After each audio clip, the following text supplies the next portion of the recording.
There's nobody there in our political scene in Finland now who would say that we need to have private schools. No, the Finnish system, again, unlike most other education systems, only had public schools. Finlandia, un paese in cui è perfettamente normale farsi rappresentare dai lordi all'Eurovision e in cui, se sei disoccupato, puoi sempre sperare in un lavoro come elfo per Babbo Natale. Ma se c'è una cosa per cui la Finlandia è veramente famosa è il proprio sistema scolastico. Per saperne di più, ascoltate questa intervista a Pasi Sahlberg. Lui è finlandese, è stato un insegnante e ha fatto carriera nel mondo universitario, girando diverse università del mondo. Adesso si trova a Sydney, in Australia, e ci siamo appunto collegati con quel paese. Quello che ho imparato da questa intervista è che per cambiare un sistema, per cambiare veramente la scuola, ci vuole la volontà di tutti, politica per prima. Ce lo spiega bene Pasi Sahlberg, che tra l'altro forse ve lo ricordate perché ha partecipato al documentario di Michael Moore dedicato proprio alle scuole finlandesi. Buona visione!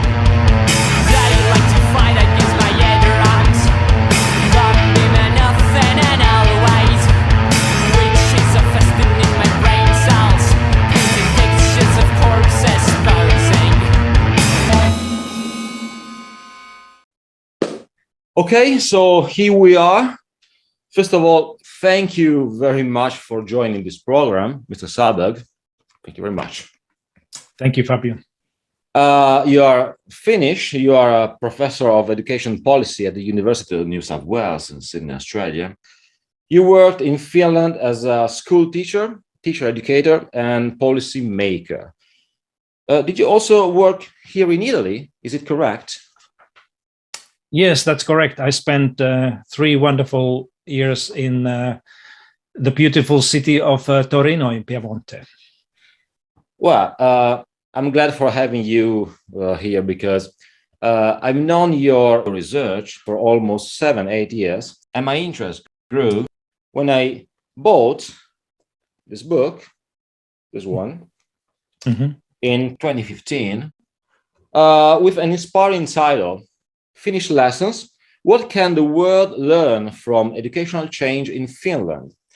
Here in Italy, a lot of people who work in the educational field have watched the 2015 documentary of Michael Moore about the Finnish school system. As a consequence, many people think that we should follow the same path of Finland. But there's a curious thing. Your book was translated in several languages very soon, but not in Italian. We had to wait 2020 to read the Italian version of this book, published by Armando Editore. So I decided to call Mr. Sahlberg and talk about Finnish schools. And here we are. First question. In your opinion, why does the Finnish school system spark such interests across the world? And when did this interest start? Yeah, first of all, Fabio, thank you very much for having me with you and in this conversation, and also for your interest in Finnish education and my works. That's a very, very nice thing. You know, your question about why Finland has become an kind of an interesting education system goes really back to about 20 years from now, when the OECD published the first results of the, as we know it, PISA. It's nothing to do with the PISA in Italy. I know that. But it's a program for international student assessment. And, you know, I was working with the Finnish government just before that. And I remember very clearly the time when, just before this first PISA study results were published, it was 2001, how we were in Finland, we were kind of almost like afraid that, you know, if we are not doing very well in this comparison where Italy and Finland and about 30 other countries were taking part, and there was no expectations of Finnish education to be any way special or, you know, let alone perform very well. But for the for the surprise for many people, most people in Finland, when the results came out, Finland was ranked as one of the top. I think it was number 1 or number 2 country among the OECD, all the OECD countries, and that's where this Finnish story really starts. That people started to kind of look at why this happened, and what is so particular in the Finnish education system that makes it perform so well. And before this year 2001, we never really thought about what makes Finland's education different or special. So my answer to your question, Fabio, is that the first conclusion very quickly was that Finnish education system is very different from many others, probably most other education systems. Firstly, in a sense that it was able to produce very high learning outcomes for students in reading and mathematics and science, and at the same time the differences between schools were minimal, the smallest differences in any other country, which basically meant that all the schools are good schools. And in most other countries, just like in Italy and France and Germany and England, there's much wider range of schools. So some schools were really good. Some schools were actually much better than Finnish schools, but then there were a lot of schools that were performing quite poorly. And Finland didn't have anything like this.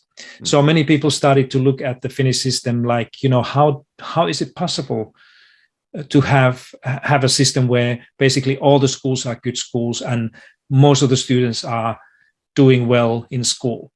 Then the other notion was very quickly was that, the Finnish system, again, unlike most other education systems, only had public schools. So we don't have private schools. We don't have choice for parents to, buy education or pay for education, as they do here in Australia or the United States or some other countries. And this again kind of increased this curiosity among many people that, what is it really true that by having just the public schools, only public schools, you can run a system like this? So there were some things like this that started to build this Finnish story. And you mentioned my book. By 2011 and 2015, when I wrote this book, this story was already much more complete. So you said there are only public schools all around Finland. So just a question: is it legal to run private schools or private universities in Finland? It's a good question, and if we are completely correct with this issue, the Constitution of Finland, the Republic of Finland's Constitution says that all education that leads to qualification or degree has to be public. So we cannot charge money for degrees or qualifications in Finland. So in practice, it means that it's very, very difficult, practically impossible to have a school or have a university that would be a private and would be asking people to pay for education. So that's why currently the situation is so that all the schools are public schools. Parents never pay for teaching or tuition in the schools, and all the universities are public universities. And for example, if an Italian university would like to open a campus in Finland and charge money for that would not be possible. So they would never get a kind of a license to do that. Or if the Italian company would like to come and open Italian language school in Finland that would work within the school system and ask parents to pay for that would not happen. So that's why we are saying that it's a completely publicly funded and publicly managed system as well. Well, when I watched a conference you held some years ago, available on YouTube, I was impressed by what you said about a particular difference between Finland and the rest of the world, not relying on standardization. I tell you this because here in Italy, we have a sort of standardized test called Imbalsi that very often sparks debate on how our school system can be improved. This happens every year when we get the results, obviously. I consider very interesting that a country like Finland, in these times, wants to go in the opposite direction. You say that there is a germ in your conferences. You talk about a germ that leads school systems to embrace standardization. And what do you mean with germ, and how is it related to standardization? Yeah, GERM is the acronym that we use for global educational reform movement. So it's like a metaphor for a disease. It's almost like this COVID pandemic that we have now, that it spreads around the world, and education systems get infected by this germ virus. And in the literature, we describe germ just like you did. That the big part of the germ idea is the standardization, that education is standardized, and everybody will be expected to do exactly the same things, and often teaching is done in the same ways. And this often comes with the idea of testing whether these standards have been appropriately met by using standardized metrics or measurements. But then this germ also includes ideas of competition between schools being a kind of a best way to improve the quality of education systems. That is happening in many countries, certainly here in Australia. The kind of a belief is that when the schools compete against one another over the students and parents, that they somehow would improve what they do. There's some other elements in this germ as well. For example, treating schools more like businesses, like companies, that you don't need to have a qualification to teach or be a principal. If you just have a kind of a passion and some credentials from your previous work, like you could have been a business manager of the company, and then all of a sudden you said, I want to be a principal of the school. In many countries this would be possible because the kind of a thinking that school is like a small type of firm or business. But in Finland we haven't adopted any of those ideas, including the standardized way of testing students. Like you said, that you have a standardized examination or test in Italy, and in Finland we don't have anything like this until the very kind of end of the high school, when the students are already 18 or 19 years old, or just before if they go to university or somewhere else. And if your question is that how this is possible, and why Finland decided to choose the other way, one way to answer this is that we have had, for a long time now, for the 40 years, we have had teachers, all the teachers, including primary school and secondary school teachers, who have been trained in our research university. So they all have their master's degrees and sometimes even doctorate when they work as a teachers or principals in the schools. And if you have a highly trained professionals in all of your schools, you don't need to have a kind of a heavy-handed standardized way of measuring everything. You can trust these teachers' judgment. You can trust, just like and you do in Italy as well, and we do here in Australia and Finland, we trust our medical doctors. We trust what they say needs to be done if you need to improve the health or do something like this. So in Finland we treat teachers in a similar way, that when we have a question that how well or how much the students are learning in the school, the answer lies in teachers' judgment, just like in a medical profession. So that's what this germ idea is and continues to be. And now, interestingly, I'm just writing about this germ idea during the time of this pandemic. And just like in a COVID pandemic, we have these different variants, that we have the Delta and Lambda, these different kind of versions of the virus. I'm also now beginning to see that there are different variants of this germ virus in education that are a little bit different what they used to be, but they can be equally harmful and difficult for the school systems. I see. And how Finland gave students a different alternative to what you said, competition, standardization, test-based accountability. What are the alternatives? For students, you mean? Yeah.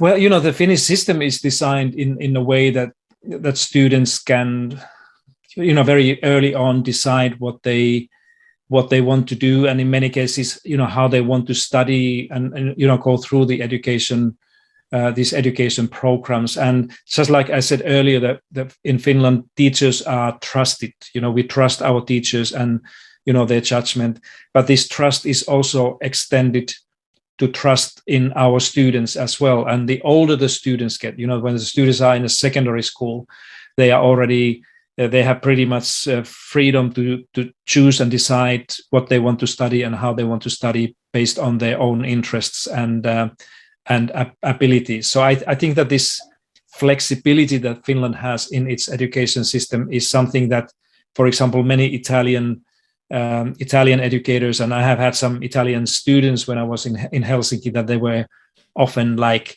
admiring almost this freedom and flexibility that students have in Finland have in secondary schools and also in the universities.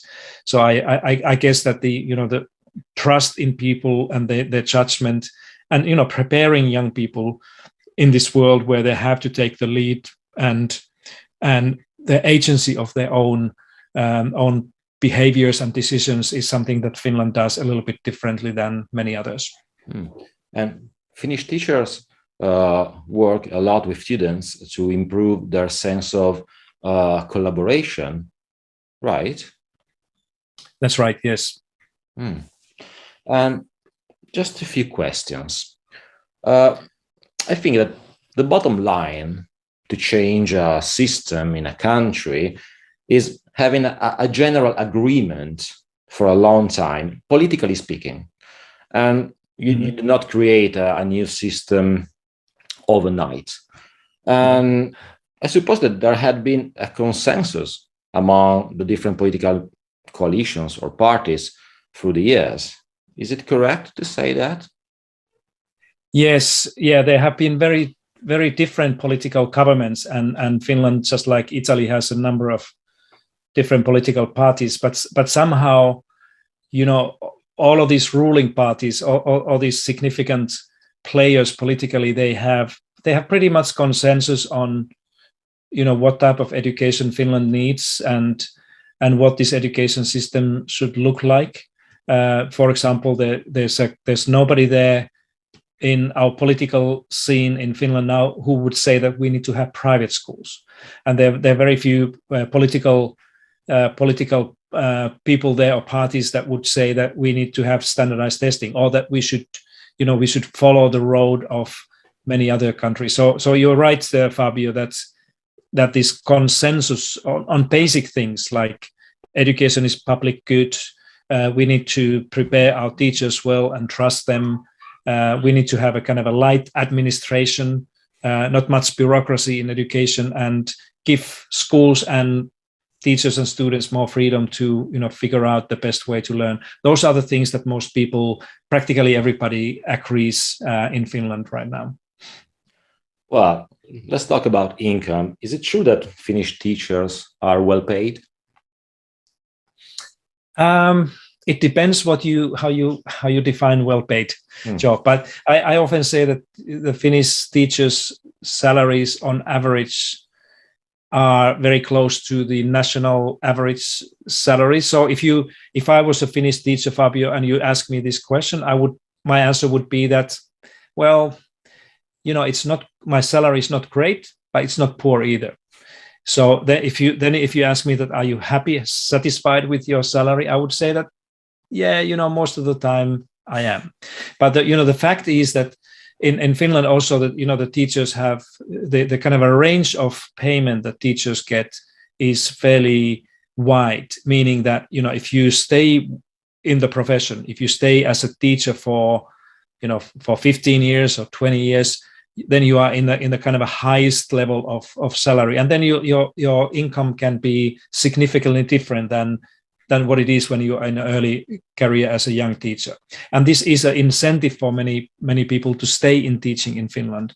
Unlike here, for example, in Australia, where, typically before the end of the 5th year of 5 years of teaching, many people are gone already because they are not happy with their salaries or their working conditions or something.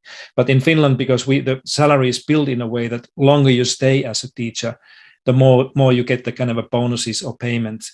And that when you experience, like a fully experienced teacher, when you have, let's say you've been teacher for 20 years, then your salary in a secondary school can be quite good, actually. Well, the interview is quite complete, but I have just one more question.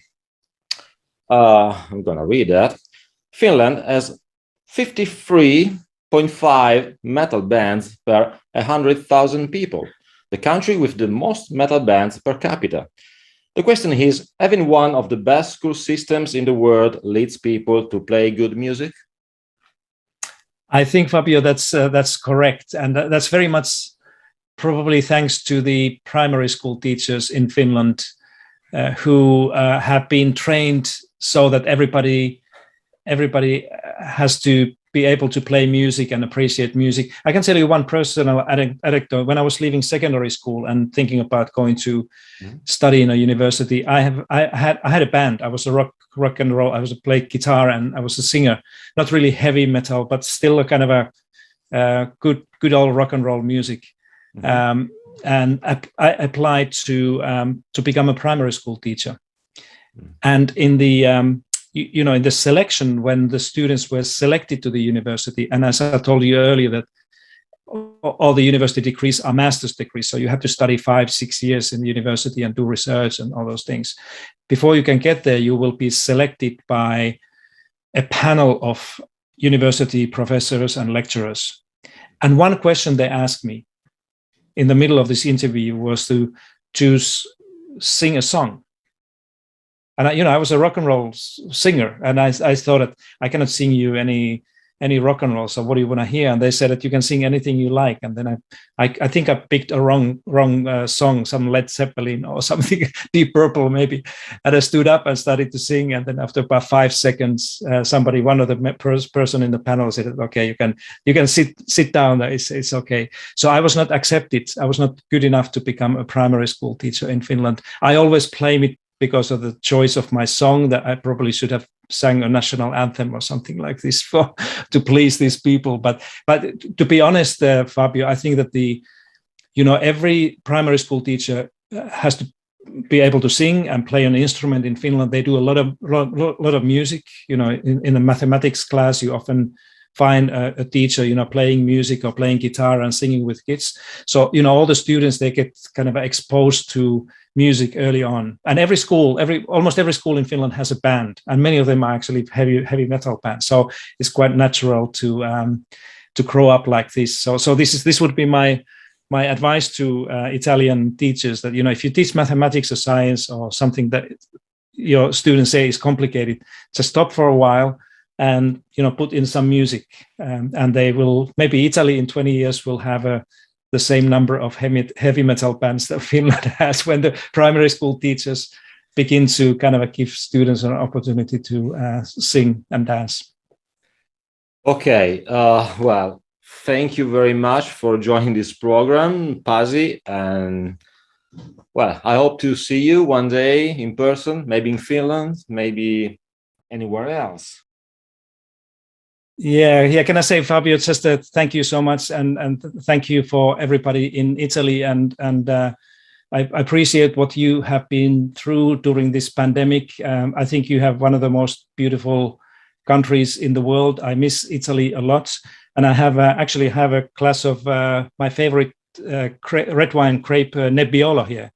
This Nebbiolo has been grown here in Australia, but Nebbiolo is my favorite grape. And the other thing, Fabio, I have this beautiful Italian bike.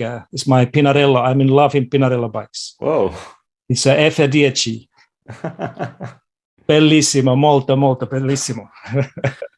So thank you very much for having this opportunity, and take care of yourself and all the educators and people in Italy, I salute you. Salute.